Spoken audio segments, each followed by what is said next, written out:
There's one thing I check before buying any property, and 99% of buyers completely miss it. And if you don't check this one thing, you could walk straight past an extra bedroom or over £100,000 worth of hidden value, even without realizing it. It's not the photos, not the description, not even the price. It's the floor plan. So in this video, I'm going to show you the exact checklist I use, plus real deals where this strategy added over £100,000 of value in under 6 months. Part 1. My floor plan and blueprint. The exact checklist I use to decide if a flat has the potential to be reconfigured, and it saves me wasting time on deals that will never work. 1. Size.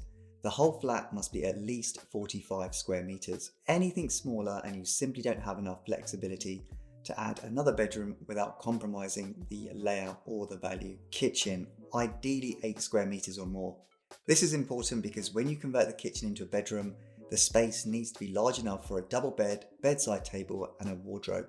A kitchen under 8 square meters can work, but it's tight and it depends heavily on the layout. Kitchen window, needs natural light. If you're turning the kitchen into a bedroom, that new bedroom must have a window for light and ventilation. It's as simple as that. No window, no bedroom. Living room, at least 15 square meters. This is the sweet spot for creating an open plan kitchen diner that doesn't feel cramped. Most new builds use this exact layout, so buyers expect it and lenders are comfortable with it. 5. No major walls removed, so the original layout's still intact. We need to get freeholder consent for the alterations that we intend to make, and the easiest way to do that is not to remove any structural walls and keep the original layout in terms of the walls as is. We don't want to be caught out by the freeholder trap.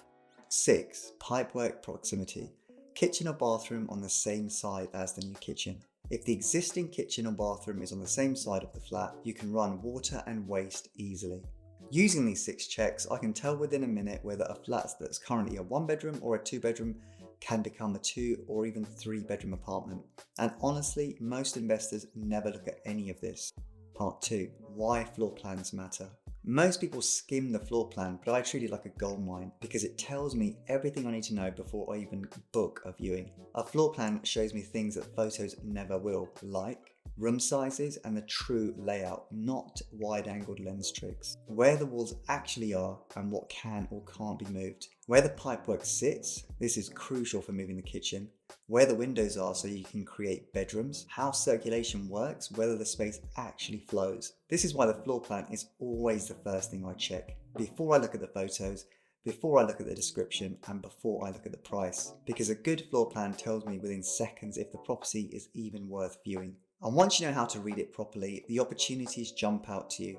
Hidden bedrooms, wasted space, and layouts that can be completely transformed. Real deals I've done from floor plan analysis. Here are the floor plans for some actual properties I purchased using my floor plan blueprint. I hope these examples help you understand exactly what to look for. 1. Battersea. I purchased this flat for £237,000 as a 1-bedroom apartment. Once reconfigured and refurbished, it got valued at £320,000 6 months later. Let's go through the floor plan in relation to my checklist. The flat was 46 square meters. The kitchen was only 5.75 square meters, so even though this was a lot smaller than I would have liked, the layout still worked really well. The door opened right at the back of the room, so there was very little wasted space. The kitchen had 2 windows which brought in lots of natural light and made it feel bigger than it was. The living room was 14.88, so close enough for it to work. 5. All I did in terms of the layout of this apartment was to relocate the kitchen into the living room and convert the existing kitchen into a bedroom. So I didn't take any walls down or put any walls up anywhere. 6. Pipework proximity. There was a bathroom on the same side where the kitchen was going to go, so we could get the water and waste for the kitchen by utilising the existing pipework in the bathroom.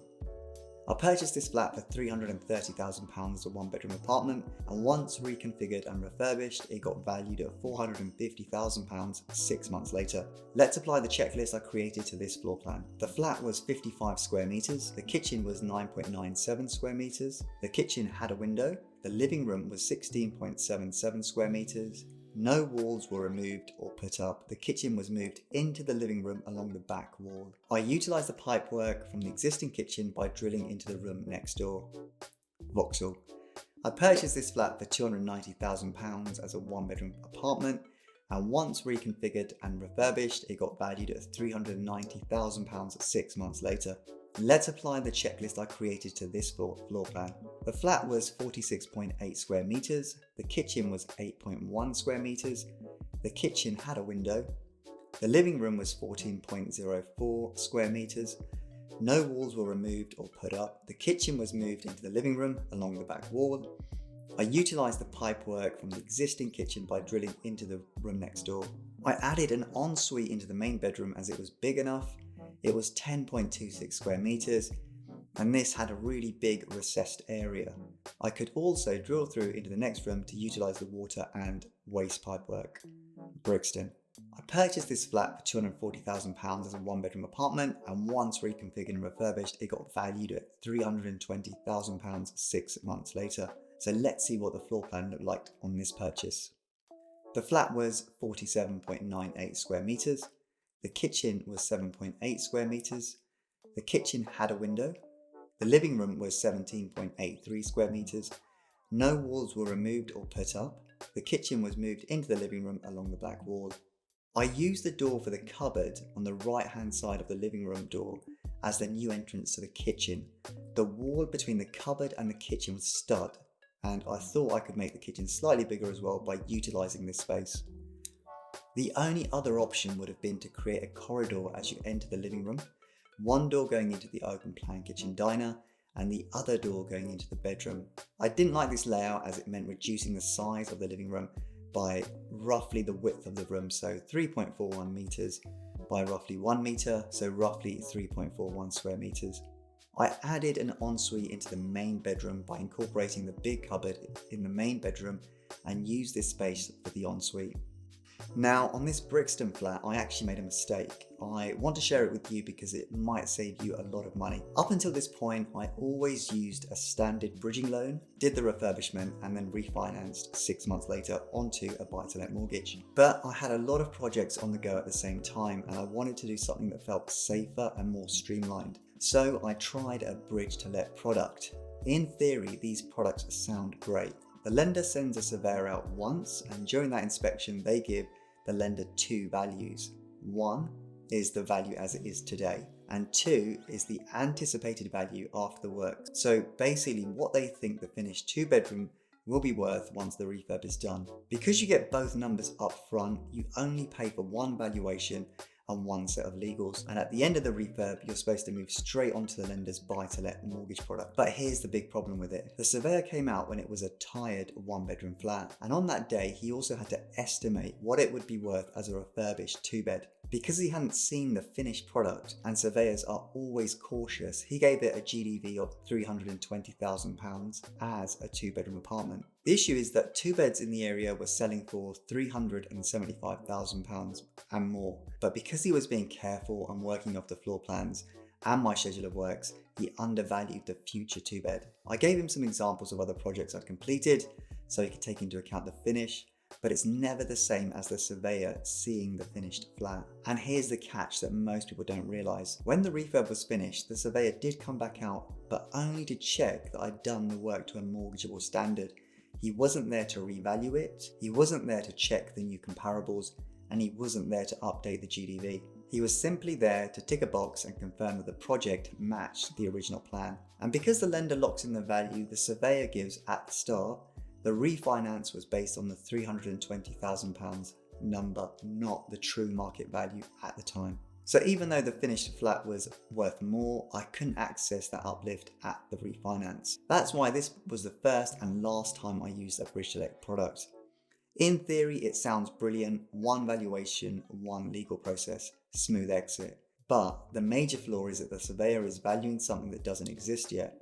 And because of that, they nearly always undervalue the end product. So your refinance numbers can end up a lot worse than if you'd used a standard bridge. West Hampstead. This is one of the smallest 1-bedroom flats I've ever purchased. It was only 42.5 square meters. The kitchen was 6.39 square meters. The kitchen had a window. The living room was 14.78 square meters. No walls were removed or put up. The kitchen was moved into the living room along the back. The kitchen did feel small, but I knew I could use the space really well. I managed to get in a double bed, a desk with a chair and a wardrobe tucked in the space on the left as you enter. This was a private flat in a great location. It was tired and dated and also needed a lease extension, hence why I was able to negotiate a really good price. The flat was listed at £375, but I managed to agree a purchase of £303,000. After 6 months, once the works were completed, the lease extended, the flat got valued at £450,000 on a buy-to-let mortgage basis. Kennington. My plan here was to convert it from a 1-bed flat into a 3-bed flat. Let's go through my criteria checklist to see how this flat compared. The flat was 58 square meters. The kitchen was 9.76 square meters. The kitchen had a window. The living room was 20.73 square meters. No walls were to be removed. The kitchen was going to be moved into the living room along the back wall, and then the living room to be split to create an additional bedroom, taking it from a 1-bed flat into a 3-bed flat. My plan was to make the living room circa 14 square meters and the bedroom 6 square meters. Careen Road. This was a project I missed out on, but I wanted to show you what I was planning on doing to give you some inspiration in terms of what is possible. I'd agreed to buy this building for 1.2 million. The house was a repossession by the bank. The house had been converted into 3 flats without planning permission. So my plan with this was to get a certificate of lawfulness from the council, as the house had been converted more than 10 years ago. I managed to track down the original builder who did the conversion. I was going to convert internally each of the 1-bedroom apartments into 2 bedrooms by shifting the kitchen to the front room in each flat and then turning the kitchen into a bedroom. Even when looking at these types of projects, there is still scope to add value. For example, if I apply my criteria to one of these flats, as they were very similar in size, then this is how it would work. The house overall was 172 square meters, so roughly each flat was 57 square meters. The agent didn't provide the floor plan sizes for each of the apartments, but they were very similar in size and layout, as you can see. The kitchens were roughly 10 square meters if we take out the bathrooms. The kitchens had a window and the living rooms were 18 square meters. Plenty of space to move the kitchens to the front to create open plan kitchen diners and convert the kitchens into bedrooms. So I would have ended up with 3 2-bedroom flats, each with its own lease. A lot of buyers were trying to buy this using a residential mortgage with a view to convert it back into one big family home. Unfortunately, no residential lender would lend on it, as it had been split into separate dwellings without permission. Having realised that adding bedrooms to individual flats in London added at least £100,000 in uplift, I decided I wanted to try and find a block of 1-bedroom apartments that I could convert into 2-bedroom apartments to add a lot of value, but at the same time I was looking for something with an issue. So something that was tired, dated, in need of a refurb, and this house was perfect as it ticked all those boxes and others. No planning in place for the 3 flats and a repossession. I was going to add value by sorting out the planning, doing a title split and reconfiguring each apartment to add even more value over and above a normal refurbishment. Part 4. What I look for after the floor plan. Once the floor plan checks out, then I start digging into other details, and this is where you can spot whether a deal is truly worth pursuing. Internal photos. I actually want the flat to look tired and dated. Bad photos, dated kitchens, old carpets, terrible lighting, these are all signs of opportunity, not problems. External photos. Next, I check the outside of the building. Avoid high-rise blocks, ideally no more than 5 floors. Lenders don't like tower blocks and resale can be a headache. 3. Description. Then I read the description to look for anything that might affect the numbers. High service charges, short leases, listed building or conservation area. These aren't deal breakers, but they usually mean that the deal will need more work, more time, more cash to get over the line. And honestly, most buyers do all of this the wrong way round. They view first, then realise the layout doesn't work. This approach saves me hours every week and stops me chasing deals that were never going to work. Part 5. The Freeholder Trap. Watch before you buy. Now, here's one more thing, and this catches people out all the time, hence why I call it the Freeholder Trap.